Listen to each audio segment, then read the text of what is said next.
And from all of us here at Wesleyan, thank you for the support, not only financially but also by your hard work, Hamza, and with others here at Google. And it's been such a pleasure to work with you on this. And so let me share my screen and get started here with our presentation.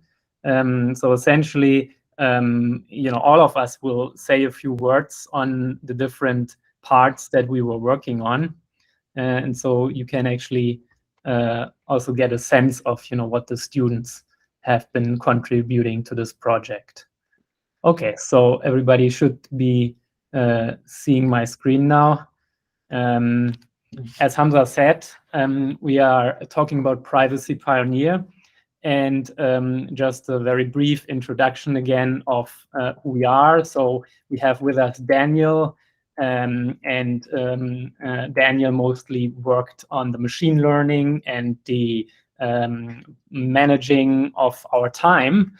And Logan is not with us, but he delivers a video. So I'm going to show you a video of Logan demonstrating our extension. And then we have Justin, who worked a lot on the data set together with Jude. And then we have myself.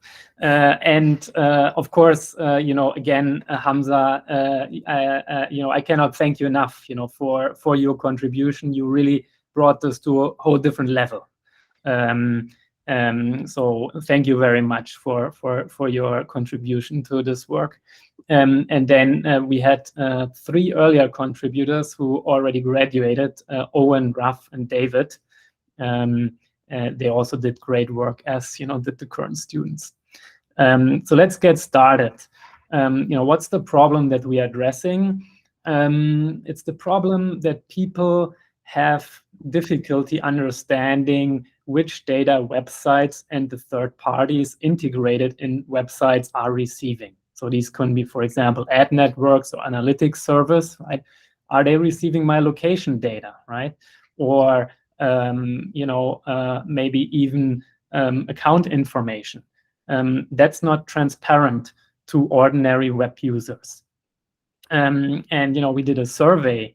This is among 374 web users from California a few months back, and we asked them to which extent they agreed with the statement: when I browse the web, I feel that I have control over who's receiving my data.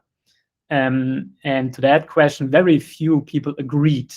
As you can see here, with these long bars at the bottom, 43% disagreed with this statement and 30% strongly disagreed with that statement. So that's nearly 3/4 of people who feel they don't have control over who's receiving their data.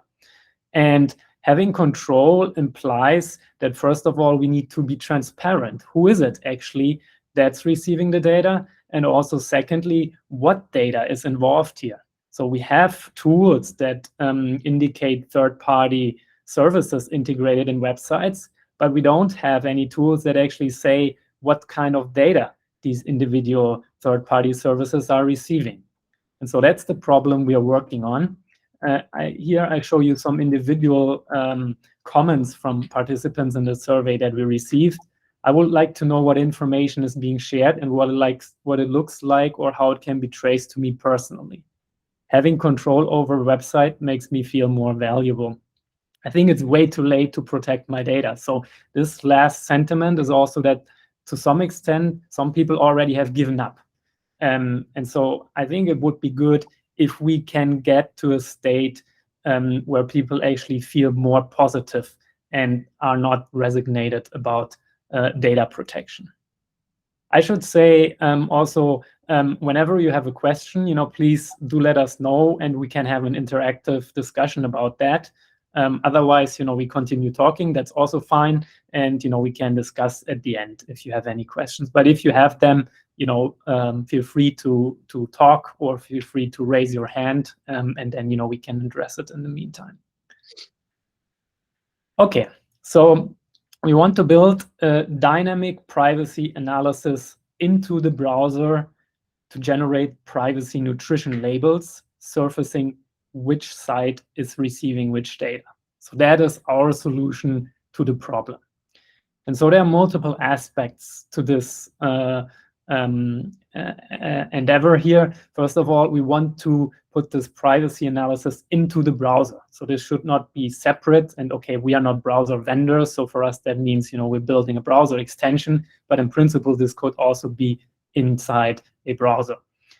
We want to do live dynamic analysis. So that's, some challenge to do, at runtime and in a way that does not use too many resources. And we're using the idea of nutrition labels. So we want to have a short overview of the essential privacy aspects of a website and surface that to the user. Now, there are two effects in my mind this transparency has. First of all, people are better informed and have more trust in the websites they visit. But secondly, it also has an indirect impact that site operators better understand what their sites are doing and are incentivized to establish good privacy practices. So sometimes I talk with site operators and they mention that they actually forgot about a certain library they integrated in their site, and then they're actually reminded by some tool, oh, that's in there, and that I'm actually not using this anymore, and then they can remove it. And the second part is that if information about the data practices of a site is surfaced, then the site operators know, okay, I need to be transparent, and I cannot just in a hidden way collect people's data, right? And so that is an indirect effect of the work that we're doing here. We have 3 parts in our research agenda. First of all, we do the software implementation, Privacy Pioneer, the browser extension. We do usability study, evaluating actually, especially the privacy nutrition labels. And then we also want to analyze what are actually the privacy practices of the top sites. And as we present today, we are essentially in the middle of this research agenda, and we will mostly be talking about our browser extension implementation. Okay, so these are all the different data privacy practices that we analyze. Essentially, you can think of them as 4 different categories. We call them monetization, which includes advertising and analytics; location, which includes location of various granularities, such as GPS or zip code; tracking through various tracking techniques, such as tracking pixel or browser fingerprinting; and watch list, which includes phone numbers, email addresses, but also custom keywords. So for example, if a user wants to know whether a certain type of information is shared with a website, they can enter a custom keyword and will be notified when this is detected in the web traffic. We apply 2 different kinds of techniques. We apply rule-based pattern matching techniques. And as you can see here, we use, for example, lists from Disconnect to identify ad networks. So this is not much different than how ad blockers do it. But we also leverage machine learning techniques. And that's a central part of our browser extension, serving also as an indicator to which extent can we build machine learning into a browser extension and still keep it performant. Now, why do we use machine learning? The reason is that, as you can see here on the left side, if we look at a web request, it contains a city. So I did this yesterday. I visited a website, and it actually had the city where I live, which is Hartford. So this site was sharing my location with the URL that you can see here at the top, api.permutive.com. Now, the site also included an article about the Hartford Police Union agreeing on a new tentative collective bargaining agreement. And so how can the browser tell that this is my location or that this is part of an article, right? If we would just have straight pattern matching, it would be hard to tell. And so that is the reason why we leverage machine learning to use the context in which, for example, here the city occurs to tell whether this is information that is being shared with a third party or whether that is part of the site's content. Okay, so here are the goals of our dynamic analysis. First of all, it should be correct. Secondly, it should be usable. We want to really help the user here. It should be performant without interrupting people's normal browsing. And we also don't want to disclose as little data as possible doing this, right? Ideally, this would be all done on the computer and in browser without connecting to external resources. Here is a first sense for you how such a privacy label looks like. And essentially, you can see three different parts of it. We describe what kind of data was found. In this case, the fine location, where it was found. So this is on the New York Times website. And then the context, so the actual snippet of the request URL. And as you can see here, this is my latitude and longitude. We implemented this browser extension for Firefox because Firefox has certain APIs available that makes it easy for us to do this type of dynamic analysis. But in principle, this can be done in any browser. Okay, this is our overview, and let me show you a 3-minute demo of how it actually looks, and then we will get much more into the details of our data set and also our machine learning. Okay, so let's get started. Hi, my name is Logan. I'm sad I couldn't be with everyone today, but I'm excited to give a quick walkthrough of the Privacy Pioneer extension. As I'm going through the extension, I will also note some key usability decisions we made in an attempt to make Privacy Pioneer accessible to a wide variety of users, which is one of the core parts of our research.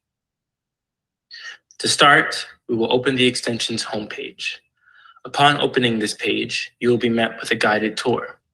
This is our first effort to introduce average users to key privacy concepts. I will skip the tour to save some time. On the home page, there are 4 colorful cards that introduce the privacy labels that we've categorized the evidence into. If you hover over these cards, you will notice that we provide real-world context to each label type in order to give average users a better understanding of the complex and confusing world of privacy. We also include parent companies in the evidence for the same purpose. You'll also notice on the homepage a short list of recently viewed websites, as well as evidence we've gathered from those sites.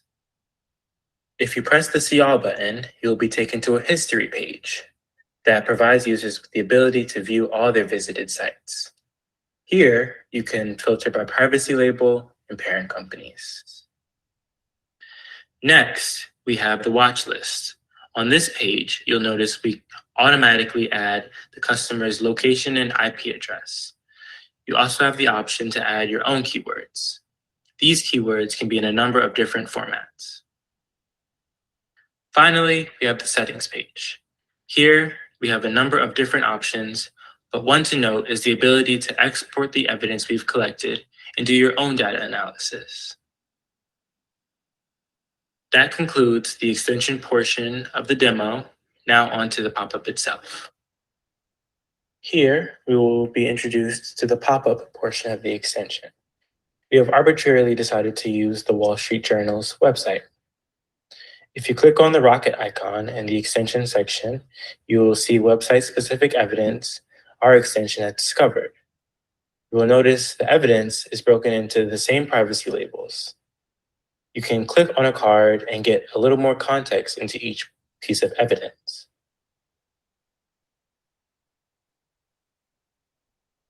Thank you for joining me on this tour, and I hope you enjoy the rest of the presentation. All right, so that was the presentation. So now I'm going to... Hi, my name is Logan. Now I'm going to hand over the presentation to Justin, who will, who will take you through some of the data and the Privacy Pioneer pipeline. Hi. So first, I'd like to thank Logan for a great demo. He made it very clear on what the extension looks like for users.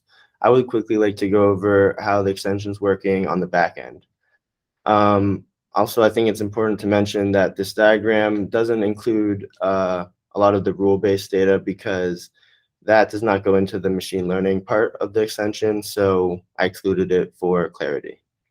So to start, we gather the user's information. This comes in two different pieces. We get their location information from IP info, which is an API, and then we gather their custom information that they want us to search for from the watch list. After that's done, whenever a user goes to a website, we'll search that website's web traffic and look for anything that matches the location we gathered in the first step. If we find a match, we'd present that on the front end to the user. But as Sebastian mentioned, there's a problem. How do we know if this data is actually the user's information? So our solution was to implement a binary classification ML model that evaluates if data is user's information or not. If the model determines that the data passed to it is a case that is an instance of the user's data, we'd call this a true positive case, and we'd present this on the front end to the user.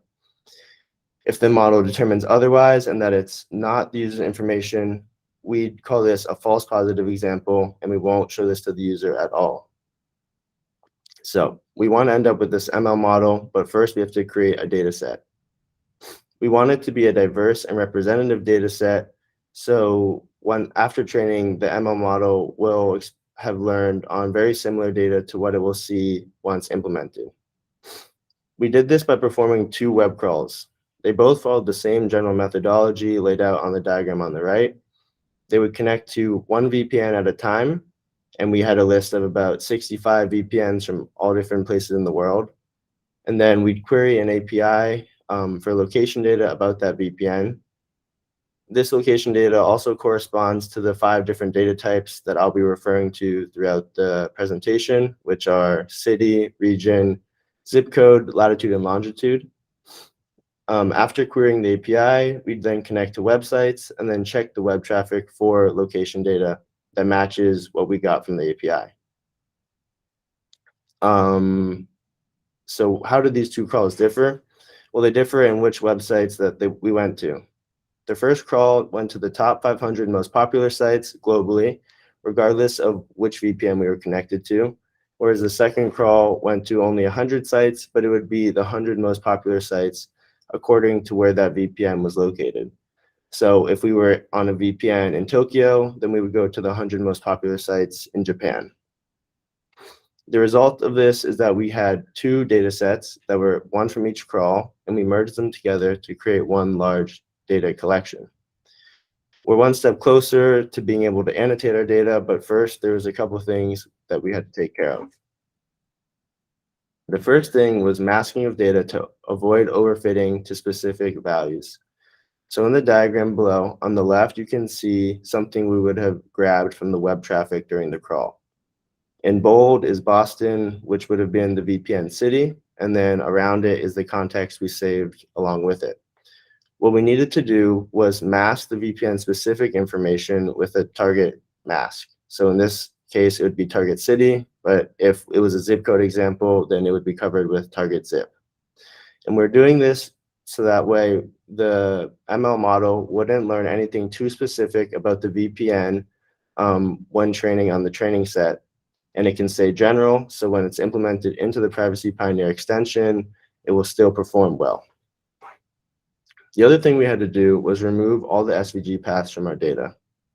SVG paths are essentially just long strings of numbers that websites use to represent graphics and images on their site, but they were problematic because they caused numerous false positives, and if not and if left in the data set, it would have prevented our models from learning anything too meaningful. So we made the holistic decision to remove them from our data set completely. And with these two steps done, we were ready to start annotating. So we randomly sampled 1,000 pieces of data for each data type. So that's 5,000 in total. And we uploaded them into Docino, which was our annotation tool. So this is the Docino interface. You can see in the center another example of something we saved from the crawl. And then on the top, you can see the true and false labels, which represent true positive and false positives. In a moment, Jude will talk about what the annotation was like, but I would like to continue on and discuss the results of our annotation. So from our annotated data set, we wanted to create three sets. The test set, which would be comprised of 10% of our annotated data and was annotated by three annotators. And then the training and validation sets, which were annotated by one of the original three and was taken up by 90% of our annotated data. To ensure that that one annotator was in alignment with the other two, we performed a statistical analysis and calculated the Krippendorff's alpha, which is a coefficient that measures agreement between annotators. Below, you can see the results of our Krippendorff alphas for each data type. You can notice that they're all around 0.8, which is good agreement. And with this analysis complete, we felt very confident that our single annotator was very precise and accurate with their votes, and we were happy to move on with the rest of our annotation. With that being said, I'm pass over the presentation to Jude, who was our main annotator. Thank you, Justin. Okay, so my main job as being the annotator was looking at the data collection in each data set to label whether they are a true positive, meaning that the supposed user data that was flagged was an instance of the actual user's info being taken, or it would be a false positive, meaning that the supposed user information that was flagged had nothing to do with the actual user's info being taken. So first, I'm going to talk about the common false positives that I noticed while looking at the data collection. So first common false positives that I noticed was URLs. I'm hoping everybody in Google knows what a URL is. I don't think it's that. So what I have highlighted in yellow is basically an instance of a certain city that was flagged, and like Justin said, he masked it in order to say just target city. So looking at this, I would determine whether anything that is in this web request tells me that the user's information is being taken.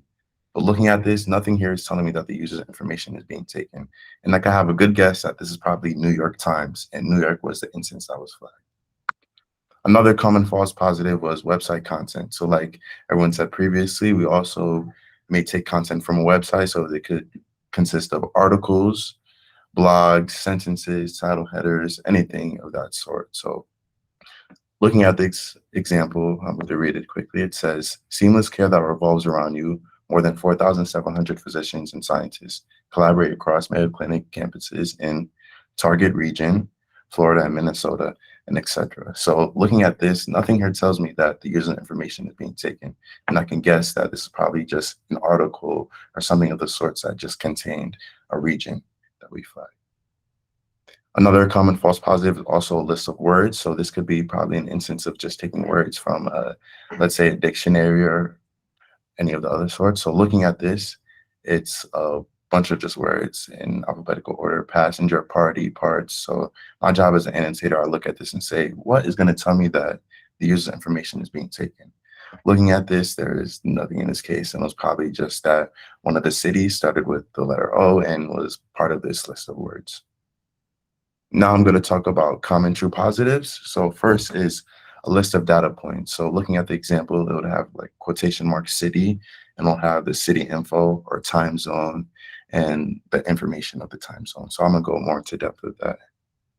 So looking at this example, I have highlighted the target city that was flagged. So looking at this, I have to determine whether anything could tell me that the user information is being taken. So looking at this, oh, look, I see here that there's the IP address, and after that, an IP address is there. So looking at that, this is going to tell me that this is probably an instance of the user's information being taken. Sometimes there's a little less info, and sometimes there's more. So I look at as much hints that can help clue that this is a true positive. So looking at this is also latitude, gives me the latitude. Also, you can see longitude, country, time zone, all the other sorts of that stuff. So therefore, I can positively lead to this being a true positive. And there's also certain keywords. So for example, CTY, so that was probably an abbreviation of city, geolog, IP address, and there was many more along the data collection.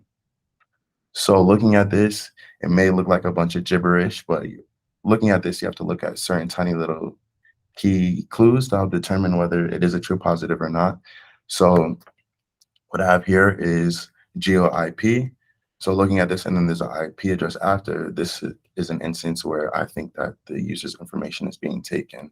There's also a keyword, geolat and geo country, and usually it all depends throughout the data collection, but some may have more information than others. So looking at these patterns, these are just some of the examples of the patterns that I use in order to help determine whether the labels were either true positive or false positive. And now I'm going to lead it to Daniel for the machine learning. Yeah, thank you. And Daniel is doing the important job here of explaining our machine learning. And I think thanks a lot, Jude and Justin, so far on this. So please, Daniel. All right, so we are now at the machine learning portion. There's a few questions that we need to answer before we can really start looking at how we get machine learning into Privacy Pioneer. How do you implement machine learning in a browser extension? Which pre-trained model do we use? So we're not going to start from scratch. We're going to start with a model that has already been well-trained on working with NLP tasks. What's the process for model training? What libraries, tools, and other software are we going to need to get this into a browser extension? Where does it go once it's on the browser? And what's the length of analysis time in a deployed model? We want it to be very performant and accurate when it's actually on a user's computer. We don't want another API call, because that's the whole thing that we're discussing here about data being shared. So we want this working on a user's computer very quickly and accurately. So here's a broad overview of our machine learning pipeline. We have the data sets that Justin and Jude just talked about, and then we have a pre-trained model. That's going to take us into a training pipeline, which will give us a newly trained model that we can then convert to work on a user's computer very accurately, very quickly, without taking up too much space. So we chose to work with BERT, which was built by Google for search optimization. It uses neural network and transformer architectures to improve results on NLP tasks. And we are working with an NLP task. We are looking at the data context surrounding data that is potentially users' information being sent. So these data contexts are evidence that is NLP based. But which BERT? There's multiple BERTs out there. The original paper talks about BERT base and BERT large, but those models are very large. BERT base is 450 megabytes. That's pretty big, and it's fairly slow, although it is incredibly accurate. So we looked at TinyBERT. As you can see here on the graphic, it uses about 1.2 billion floating point operations per second.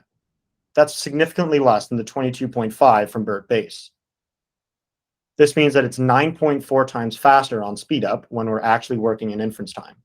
And if you look all the way on the right, we see that the average was a 77, very close to BERT base's 79.5.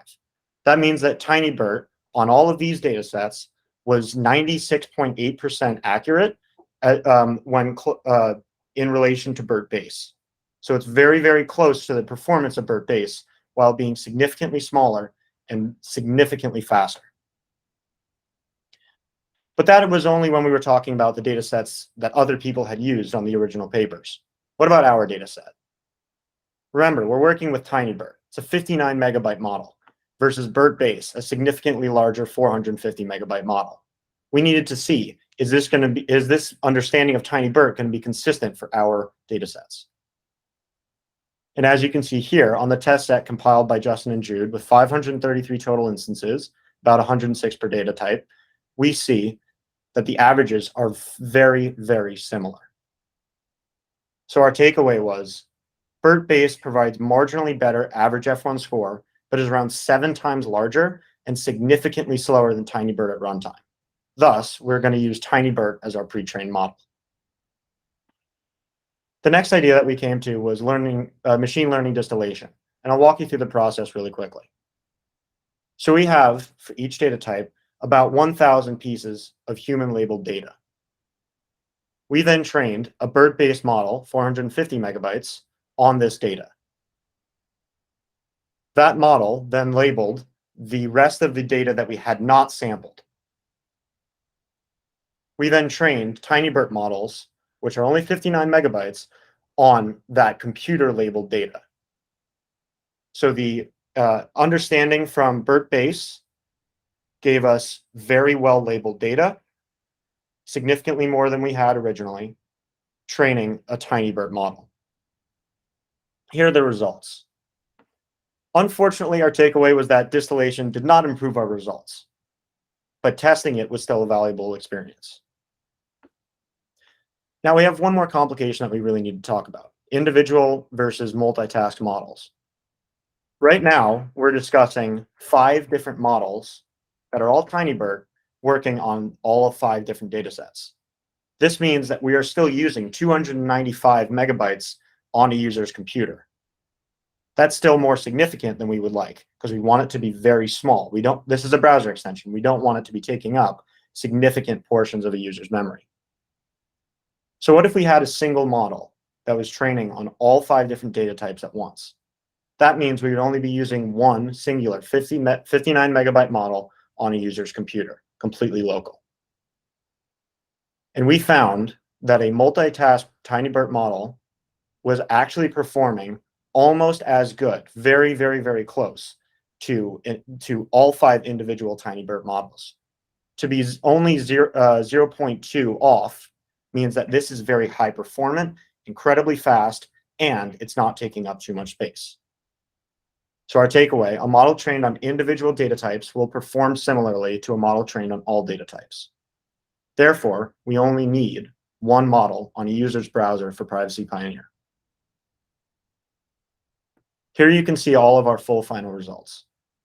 From the past 3 slides, we saw that we need only TinyBird. We do not need very large BERT-based models. We also realized that distillation, while a good thought, did not work very well with our datasets.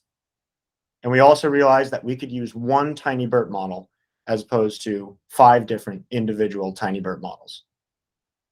So after running over 200 tuning runs to get to our final models, working with more than 10 different hyperparameters, multitask TinyBird is best for our use case. It is now in Privacy Pioneer, helping to eliminate our false positives as we move forward at inference time, all on a user's computer. Okay, yeah, thank you so much, Daniel. That was a lot of work. You packed 1 year of work in 6 minutes. Perfect. So let's take a step back and let's kind of think. Okay, what are our key takeaways? Where are we at the moment? So the challenge that we face currently is that there is not enough transparency on especially the sharing of data on websites. Also the collection, but I think the sharing is particularly important. And so what we want to do is we want to first help users understand sites collection and sharing practices. And secondly, we want to motivate website operators to be privacy sensitive and also understand their practices better than currently. We are doing this through a dynamic privacy analysis in the browser, and this can be done through rule-based or machine learning models, and using TinyBird in this cumulative model that Daniel just described makes machine learning with neural networks possible in the browser. So who would have thought about this? I mean, I think this is a great result.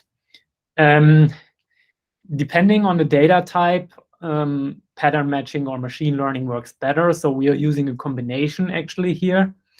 The machine learning helps us in particular to identify the context in which a string is being used in the web request.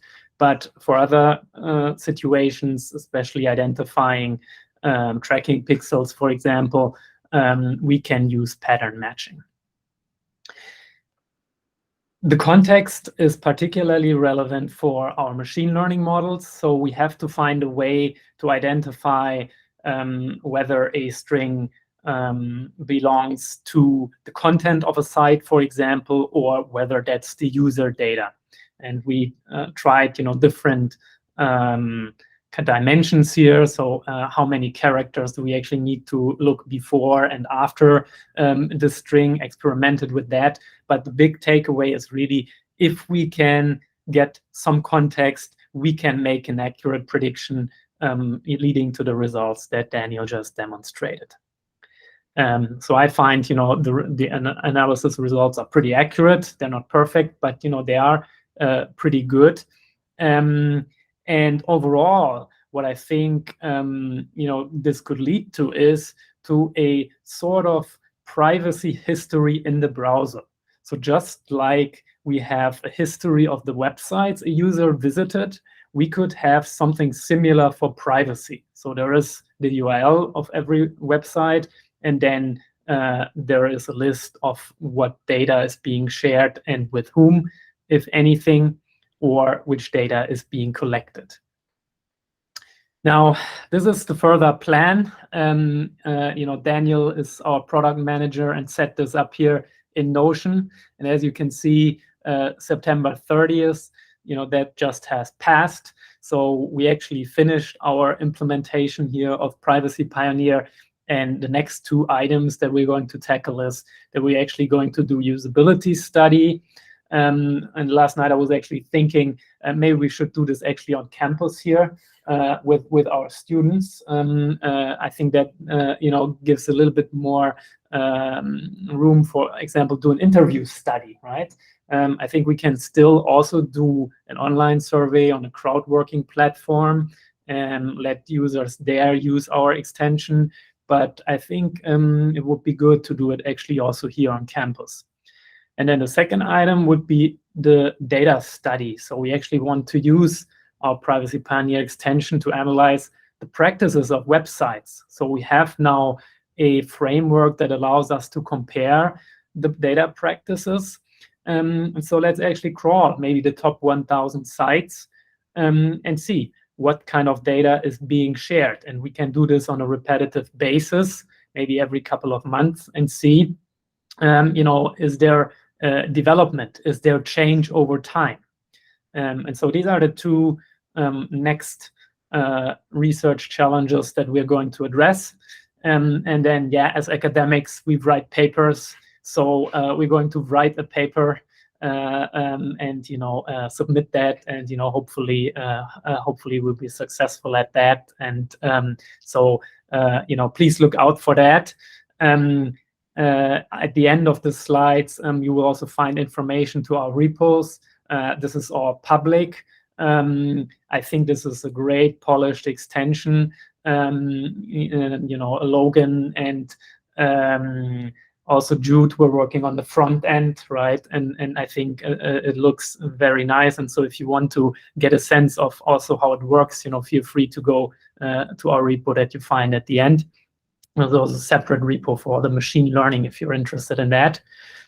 And so I would like to, thank again Google and Hamza and Nina and everyone else for the support. We say here financial support, but it is not, as I said, only financial support. It is also really the support of the work itself. And I'm looking forward, continuing this work here. And I think, we are on a good track to make the web a more private place. So thank you, for this opportunity to present this work here. And, we are happy to answer any questions that you might have.